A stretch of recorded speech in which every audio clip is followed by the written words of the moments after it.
I saw a post that read, "She clung to all the broken people until she was tired of bleeding. The unraveling of her grip revealed her own wholeness." A quote from Lisa Ann McCoy. And that spoke to me deeply because she clung to all the broken people until she was tired of bleeding. Let's just break down that first part. We tend to hold on to people, places, and things, regardless of how it's affecting us sometimes. We hold on to broken people because we feel that our love sometimes could heal them. It could make them whole. Even if they bleed on us, even if they cut us, we know that broken people and hurt people, and they hurt the people that are closest to them because they know that these are the people that hang on and hold on the tightest, and these are the people that won't just let go regardless of the things that they say and do. But she clung and she held on until she was tired of bleeding, until she came to the realization that I can't love you whole. I can't love you better. I can't make you see you the way I see you. See, sometimes we hold on to the, I see so much potential in this person, but I just want them to see it. So we hold on and we feel like if I love you so much, you'll be able to see that potential. That's called the potential principle. That potential principle can get us in trouble a lot, and it does get us in trouble a lot.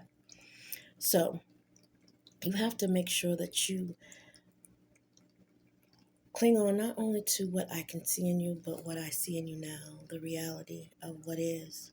This is what's happening to her. She clung to all the broken people until she was tired of bleeding, until she was tired of seeing what could be, and actually start paying attention to what was, what is. I can't love you better. I can't love the anger out of you. You have to do that. I can't love you more than you love you. You have to come to the realization that we can only love people to a point, because if they don't love themselves, they'll only allow you in to a certain point. You can't take it personal. You can't take it to your heart. You have to count it on theirs, because they have to be responsible for their own healing just as you were. We've all gone through things. We've all been in situations that have really hurt us and has really touched us in some negative ways. But if you choose to heal, to start the journey, which is not an easy journey, but if you choose to start and you choose to build, those people are the ones that you can love and you can cling on to because they're working towards being better. So if you're working together, that's one thing. But it can't be a one-sided, "I love you better." Because what happens is you'll just bleed all over me. You'll cut me with your words. You may even cut me with your hands, because you need to heal some broken places. You need to do your shadow working. Come face to face with your own demons. So you can't love a person whole unless they're willing to work on becoming whole themselves. So don't cling to broken people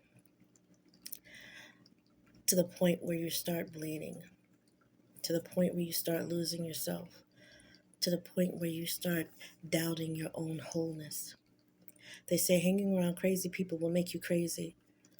Hanging around negative energy will make you feel negative, will make you have negative thoughts about self, because you'll always feel like you're not doing enough to help this person improve. Being in a situation, it's not just people. If you're in a situation, whether it's career-wise, and it's like, I want so much more and better, but I'm safe here. But you go to work every day and you feel like you're walking in hell. Nothing's going to change unless you change it. I don't like where I live. Change it. Move some things around, do some things that's going to make life better for you, to help you elevate. Stop clinging on to things that are making you bleed. She clung to all the broken people until she was tired of bleeding. The unraveling of her grip revealed her own wholeness. When she let go, she started to see herself. She started to remember who she was. She started to feel the negative energy seep away. She was breaking those chains. She was cutting those cords. Sometimes you have to be the one to break your own heart in order to heal and move forward and elevate. Think about that. She clung to all the broken people until she was tired of bleeding. The unraveling of her grip revealed her own wholeness. You are whole, but sometimes you gotta let the negative stuff go, even if you love it. And it doesn't make you selfish, it makes you self aware. Sometimes we feel like we have to hold on because if we just let go of somebody that's broken, then that means that we're being selfish. No, that's not saying you have to turn away. But if a person is not attempting to try to heal their own circumstances or situations, it's only going to bring you into their negative, dark abyss. If they're working and they're willing to try, yes, you hold on, you walk with, you hold a person's hand. They don't have to be exactly where you are, but if they're trying, if there's hope. But if there's no hope and you just continue bleeding out, and you'll die inside. We can only lose so much blood in the physical, spiritual as well, emotional as well. She clung to all the broken people until she was tired of bleeding. The unraveling of her grip revealed her own wholeness. You are whole. Just because you're holding on to something that's not serving you, just because this person is not giving you the love that you desire, maybe this is not the person that you should be with. Think about that. If it's hurting you, love is a battle sometimes. Love is about compromising sometimes, but it never should be so painful. It makes you bleed. It keeps you up crying every night. That is not love. If you have to beg someone to see you, stop holding on. Cherish your peace. Know your worth. You are whole. Peace and blessings.